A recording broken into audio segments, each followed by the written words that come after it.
ज्ञान या नॉलेज असल में दो तरह की होती है।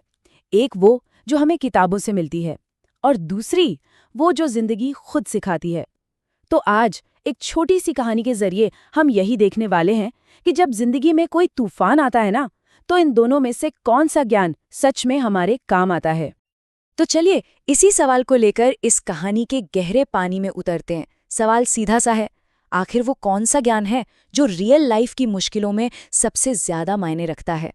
तो कहानी की शुरुआत होती है बीच समंदर में एक नाव पर। सोचिए, एक विशाल अंतहीन समुद्र और उस पर एक नाव, और इस नाव पर सवार हैं दो लोग जो एक दूसरे से एकदम ही अलग हैं।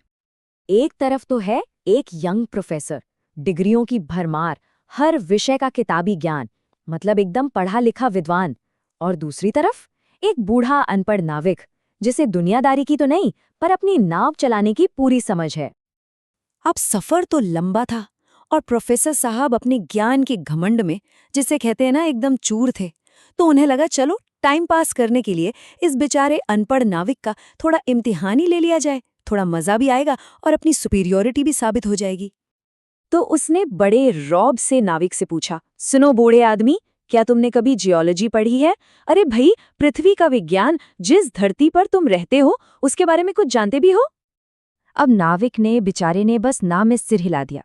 ये सुनकर प्रोफेसर जोर से हंसा और बोला, क्या बात कर रहे हो? मतलब तुमने अपनी जिंदगी का 25% हिस्सा तो समझो बर्बाद ही कर दिया।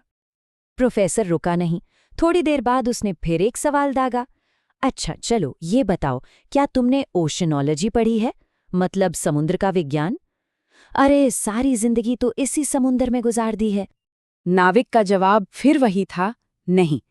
प्रोफेसर ने मानो मन ही मन कोई हिसाब लगाया और बोला, ओहो, बड़े अफसोस की बात है, अब तो तुम्हारा 40% जीवन बेकार चला गया। लेकिन प्रोफेसर साहब का ज्ञान का प्रदर्शन अभी खत्म नहीं हुआ था।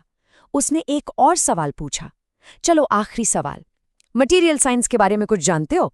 अरे ये जो नाव है ये किस चीज से बनी है, कुछ पता है? और जब नाविक ने फिर से ना में सिर हिलाया तो प्रोफेसर ने तो जैसे फैसला ही सुना दिया। अरे बापरे, तुमने तो अपनी आधी से ज्यादा जिंदगी, मतलब 60% जिंदगी पानी में बहा दी। लेकिन कहते हैं ना, किस्मत का खेल कोई नहीं जानता।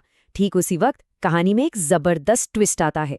अब बारी थी प्रकृति की, जो प्रोफेसर के इस किताबी ज्ञान के लेक्चर को बीच में ही बंद करने वाली थी।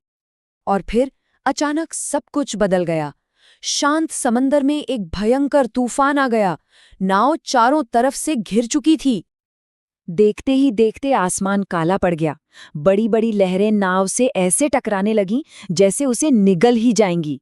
और फिर वही हुआ जिसका डर था। नाव टूटने लगी और धीरे धीरे डूबने लगी।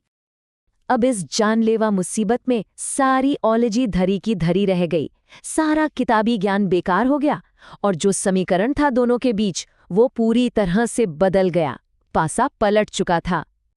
एक तरफ प्रोफेसर था जो मौत को सामने देखकर डर से कांप रहा था, और दूसरी तरफ वो बूढ़ा नाविक जो एकदम शांत था। उसने बड़े आराम से उस घबराए हुए प्रोफेसर की तरफ देखा। और जानते हो उसने क्या पूछा? उसने बस एक सीधा सा सिंपल सा सवाल किया, प्रोफेसर साहब, आपने सब तो पढ़ा, पर क्या आपने कभी स्विमोलॉजी सीखी है? प्रोफेसर ने घबराहट में नहीं में सिर हिलाया। तो नाविक बोला, तो फिर प्रोफेसर साहब, आपका तो 100% जीवन बर्बाद हो गया, क्योंकि मैं तो तैरना जानता हूँ और किनारे पहुंच जाऊंगा, पर आपकी सारी डिग्रियां आपको डूबने से नहीं बचा पाएंगी। और यहीं ये कहानी हमें एक बहुत बहुत ज़रूरी सबक सिखाती है। ये हमें उस ज्ञान के बारे में बताती है जो असल में मायने रखता है, वो ज्ञान जो जिंदगी बचाता है। तो ये स्विमोलॉजी आखिर है क्या? देखिए, ये कोई किताब में लिखी थ्योरी नहीं है। ये वो प्रैक्टिकल स्किल है, वो समझ है जो हमें असली दुनिया के संकट से लड़ने और उसमें टिके रहने के लिए चाहिए होती है। एक बात साफ कर दूं, इस कहानी का ये मतलब बिल्कुल नहीं है कि किताबी ज्ञान या पढ़ाई लिखाई बेकार है। नहीं, बिल्कुल नहीं। इसका असली मैसेज है बैलेंस का। मतलब किताबी ज्ञान के साथ साथ प्रैक्टिकल विजडम होना भी उतना ही जरूरी है। असल में एक के बिना दूसरा अधूरा है। तो अब सवाल हम सबके लिए है, हमारी स्विमोलॉजी क्या है? वो कौन सा प्रैक्टिकल हुनर है हमारे पास? हो सकता है वो मुश्किल हालात में शांत रहने की कला हो, या फिर किसी बिगड़ते रिश्ते को संभालने की समझ? वो कौन सा हुनर है जो जिंदगी के किसी भी तूफान में हमारा सहारा बन सकता है? इस पर सोचिएगा जरूर।